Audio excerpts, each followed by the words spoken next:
اور کیا کر سکتے ہو؟ گولی مار سکتے ہو نا، مار دو، یہ اللہ کے ہاتھ میں ہے جان، یہ اللہ کے ہاتھ میں ہے۔ مفاہمت کس سے؟ ملازم سے، ملازموں سے مفاہمت کر دی جاتی ہے، وہ پہلے ہمارا حق تو مانگے۔ معافی کی باتیں کرتے ہو، پھر معافی کس لیے مانگے اور کس سے مانگے؟ تمہارے سے؟ ہم نے تو کبھی قائد اعظم سنا بھی نہیں تھا، قائد اعظم ہاؤس۔ میں خود گورنر رہا ہوں، میں سینیٹر رہا ہوں، وفاقی وزیر رہا ہوں، میں اٹارنی جنرل پاکستان رہا ہوں، میں نے تو کبھی نہیں سنا تھا کہ جنا ہاؤس بھی وہ ایگزسٹ کرتا ہے۔ اور ملازم جو ہے وہ جو یعنی مالک ہے وہ اس پر حاکمیت کر رہا ہے، یہ بھی عجیب بات ہے۔ اور وفاداری جب آئین کی ہے، تابعداری آئین کی ہے اور قانون کی ہے آرٹیکل 5 میں، اور وفاداری ریاست کی ہے، عوام کی ہے، یہ ہر ایک پر لازم اور واجب ہے، چاہے وہ آدمی چیف ہے، چاہے وہ چیف جسٹس آف پاکستان ہے، چاہے وہ صدر پاکستان ہے، چاہے پرائم منسٹر ہے، چاہے کوئی بھی ہے، اس پر واجب اور لازم ہے۔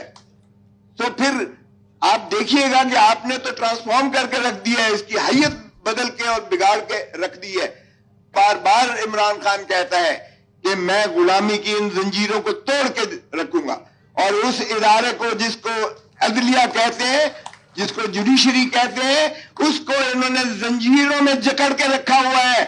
یہ ان 6 ججز نے، اسلام آباد ہائی کورٹ کے 6 ججز نے، اور اب سارے پاکستان کی عدالتوں نے، ہائی کورٹوں نے، سبھی نے کہہ دیا کہ جی ہم انڈر سٹریس ہیں، انڈر پریشر ہیں، ہمارے اوپر جو ہے فری انصاف ہم اس انداز سے نہیں کر پا رہے، اور اس سے واضح ہو گیا۔ اور یہ جو ہیئرنگ ہو رہی ہے آپ دیکھ رہے ہیں، جو اطہر من اللہ صاحب کی جو کامنٹس اور آبزرویشنز آتے ہیں، انہوں نے کہا اس سے زیادہ یہ تو آپ نے یعنی آئین کی جو ہے ایبروگیشن کر کے رکھ دی ہے، اس کے مترادف ہے، کیونکہ آئین کے 3 ستون ہیں، ایک ستون کو آپ نے پابند زنجیر کر دیا ہوا ہے۔ ہم تو یہی کہتے تھے، ہمارا موقف بالکل صحیح تھا، ہم جیل میں بار بار جب کرتے تھے، صبح سے شام تک جو ہے عمران خان کا ٹرائل چلتا تھا، وہ صاف کہتا تھا کہ آپ ایسے ہی کر رہے ہیں، فیصلہ تو کہیں اور سے جا کے انہوں نے ڈکٹیشن لینی ہے، اور یہ ثابت ہو گیا کہ یہ ڈکٹیشن جو ہے لے کر ان کو تینوں کیسز میں ایک ہی ہفتے میں سزا کر دی گئی۔ تو یہ اس کے بعد بھی ان کو جیل میں رکھنا ایک دن بھی یہ پاکستان کے 25 کروڑ عوام کی غیرت اور حمیت کو للکارنے کے مترادف ہے۔ ہم اس یلغار کو بھی مسترد کرتے ہیں۔ 9 مئی کا جو بیانیہ دیا گیا ہے، جس کا بہت زیادہ پرچار ہو رہا ہے، بہت اچھی باتیں کی شامی صاحب نے، لیکن شامی صاحب سے میں پوچھتا ہوں کہ جناب آپ مفاہمت کی بات کرتے ہیں، مفاہمت کس سے؟ ملازم سے، ملازموں سے مفاہمت کر دی جاتی ہے، وہ پہلے ہمارا حق تو مانگے۔ معافی کی باتیں کرتے ہو، پھر معافی کس لیے مانگے اور کس سے مانگے؟ تمہارے سے؟ ہم نے تو کبھی قائد اعظم سنا بھی نہیں تھا، قائد اعظم ہاؤس۔ میں خود گورنر رہا ہوں، میں سینیٹر رہا ہوں، وفاقی وزیر رہا ہوں، میں اٹارنی جنرل پاکستان رہا ہوں، میں نے تو کبھی نہیں سنا تھا کہ جنا ہاؤس بھی وہ ایگزسٹ کرتا ہے۔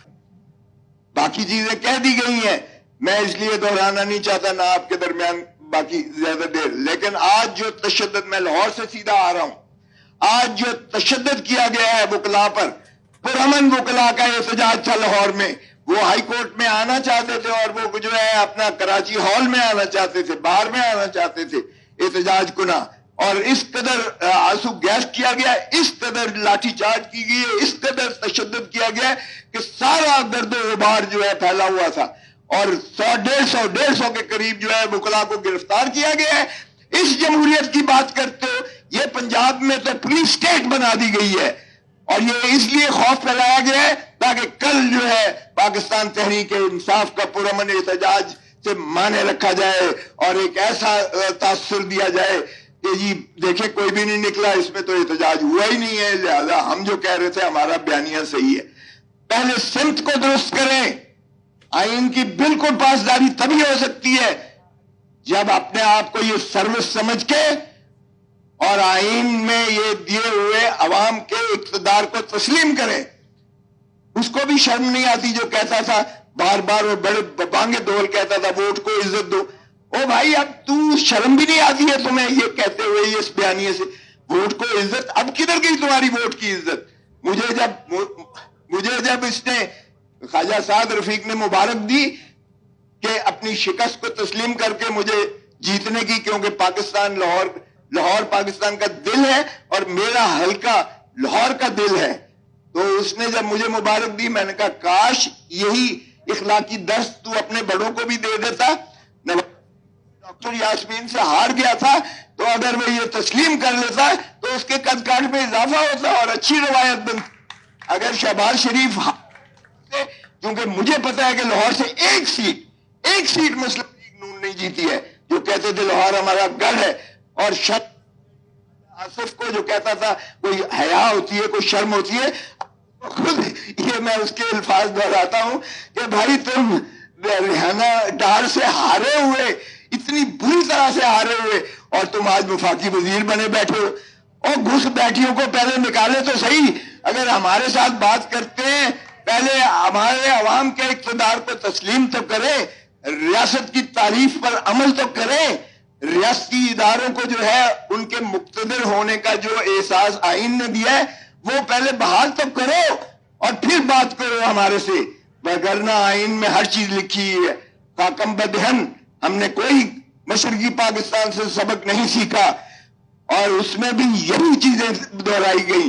ہم نے مینڈیٹ عوام کا ماننے سے انکار کر دیا، ہم نے دھتکار دیا جس کو 160 جو ہے سیٹیں ملی تھیں، اور ہم نے جو ہے وہاں مسلط کیا، اور اس کا نتیجہ ہم نے دیکھ لیا. خاکم بدہن مت دہرائیے وہی جو ہے شاخسانہ، آپ اسی کو غلطی کو دہرا رہے ہیں. آپ عوام کو پھر دھتکار رہے ہیں. عوام کی غیظ و غضب سے ڈرو اور ہمیں مت ڈراؤ. جس طرح کہا گیا میرے اوپر قاتلانہ حملہ کیا گیا، میرے بیٹے پر گولیاں ماری گئیں، میرے بیٹے کو گرفتار کیا گیا، مجھے گرفتار کیا گیا. تم اور کیا کر سکتے ہو؟ گولی مار سکتے ہو نا، مار دو. یہ اللہ کے ہاتھ میں ہے جان، یہ اللہ کے ہاتھ میں ہے. تم نے بھی ایک دن اللہ کو جان دینی ہے. دھرتی ماں پہ رحم کرو، ترس کرو. اس کو اجاڑ کے رکھ دیا ہے. نوچ کے لٹیروں نے، ڈاکوؤں نے سرے محل بنائے ہیں، اور اس کے بعد پارک لینڈ ویوز بنائے ہیں، اور ون ہائیڈ پارک پیلس بنائی ہے جس کو جو ہے 50 ارب میں بیچا گیا ہے. تو شرم بھی تمہیں نہیں آتی ہے، پھر بھی بانگے دول کہتے ہو کہ ہم نے دمڑی نہیں کھائی ہے. اور وہ سارے کیسز جو ہیں جو آپ نے فیصلے کرا کے صاف کروا کے دودھ کے دھلے ہوئے ہو گئے، ایک ایک کا ریکارڈ میرے پاس موجود ہے، کیونکہ میں اس کمیٹی کو ہیڈ کر رہا تھا. اور ایک ایک کیس جو ہے الزام سچا ہے. اور وہ بیچارہ ارشد شریف اپنی جان دے گیا، وہ بھی ہمارے ساتھ ہوتا تھا، اس کے پاس بھی اتنا پورا ان کا کچا چٹھا موجود ہوتا تھا. تم نے اسے مار دیا. مارو اور بھی جتنے مارنا چاہتے ہو، لیکن دھرتی ماں سے جو پیار کرتا ہے وہ تمہارے خوف سے نہیں ڈرے گا. آج میں عمران خان کو خراج تحسین پیش کرتا ہوں. اس نے کہا نہ میں ڈیل کروں گا، نہ میں ان چور لٹیروں کی طرح ملک چھوڑ کر بھاگوں گا. میرا مرنا جینا اسی دھرتی میں ہے. مجھے بھلے یہ سارے پاکستان کی جیلیں پھرا لیں، میں عوام کو حقیقی آزادی دلا کے رہوں گا. اور یہی ایک عمل ہے جس سے انشاءاللہ حقیقی آزادی ملے گی.